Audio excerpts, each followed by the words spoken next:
Price Lord. கர்த்தருடைய பரிசுத்த நாமத்துக்கு மகிமை உண்டாவதாக. இந்த வியாழக்கிழமை காலையிலே உங்களை சந்திப்பதில் மிகுந்த சந்தோஷம். இந்த நாளுடைய ஆசீர்வாதத்துக்கு ஒரு வேத பகுதி வாசிப்போம். சங்கீதம் 81:13-14. என் ஜனம் எனக்கு செவி கொடுத்து இஸ்ரவேல் என் வழியில் நடந்தால் நலமாயிருக்கும். நான் சீக்கிரத்தில் அவர்கள் எதிராளிகளை தாழ்த்தி என் கையை அவர்கள் சத்துருக்களுக்கு விரோதமாய் திருப்புவேன். அல்லேலூயா.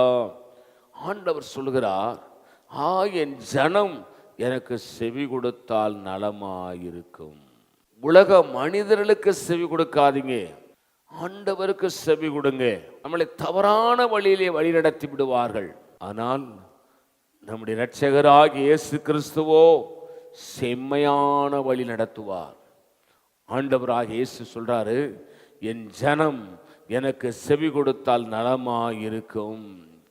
ரட்சிக்கப்பட்ட தேவ பிள்ளையே, ஆண்டவரை ஏற்றுக்கொண்ட தேவ பிள்ளையே, முழுகி ஞானஸ்நானம் எடுத்த தேவ பிள்ளையே, நீ அவருக்கு செவி கொடுத்தால் நலமாயிருக்கும். அப்படின்னா அவர் என்ன பேசுறார்னு கேட்டு, அவர் என்ன சொல்றார்னு கேட்டு நீ அவர் வழியில் நடப்பாயானால் அவர் உங்களுக்கு என்ன செய்கிறாராம்? என் ஜனம் எனக்கு செவி கொடுத்தால் என் வழியில் நடந்தால் நன்மை இருக்கும். அதுக்காக நீங்கள் அவர் வழிகளிலே அவருக்கு செவி கொடுத்து அவர் வழியில் நடந்தீங்கன்னா சீக்கிரத்தில் உங்கள் எதிராளிகளை தாழ்த்தி அடுத்து என்ன செய்கிறாராம்? அவர்கள் சத்துருக்களுக்கு விரோதமாய் திருப்புவார். நம்முடைய எதிராளி இந்த உலகத்தில் மனிதர்கள் அல்ல, பிசாசானவன் என்பதை விளங்கிக் கொள்ளுங்கள். சாத்தான் என்பதை விளங்கிக் கொள்ளுங்கள். அந்த எதிராளியே ஆண்டவர் என்ன செய்வாராம்? அவருடைய கையை அந்த எதிராளிக்கு விரோதமாய் திருப்புவாராம். உங்க என் கையை பிசாசு மடக்கத்துக்கு முயற்சி பண்ணுவான். ஆனால் தேவனுடைய கரத்தை ஒரு நாளும் அடக்க முடியாது, தொட முடியாது.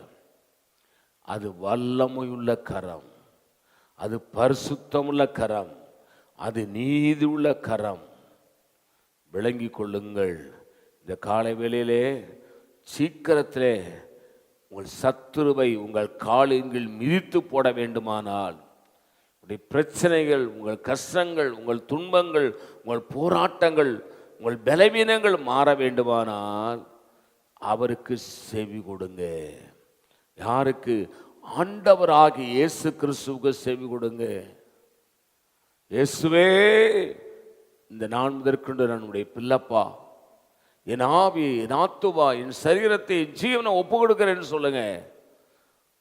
உங்கள் சத்துருக்களை உங்கள் பாதபடியாக்கி போடுவார். நான் உங்களுக்காக செபிக்கிறேன். பரிசுத்த பிதாவே, நீர் எங்களோடு என்னோடு பேசின நல்ல வார்த்தைகளுக்காக ஸ்தோத்திரம். இந்த வார்த்தையின்படி எங்களை ஆசீர்வதியும். இயேசு நாமத்தில் வேண்டிக் கொள்கிறோம் பிதாவே, ஆமேன். God bless you. கர்த்தர் உங்களை ஆசீர்வதிப்பாராக.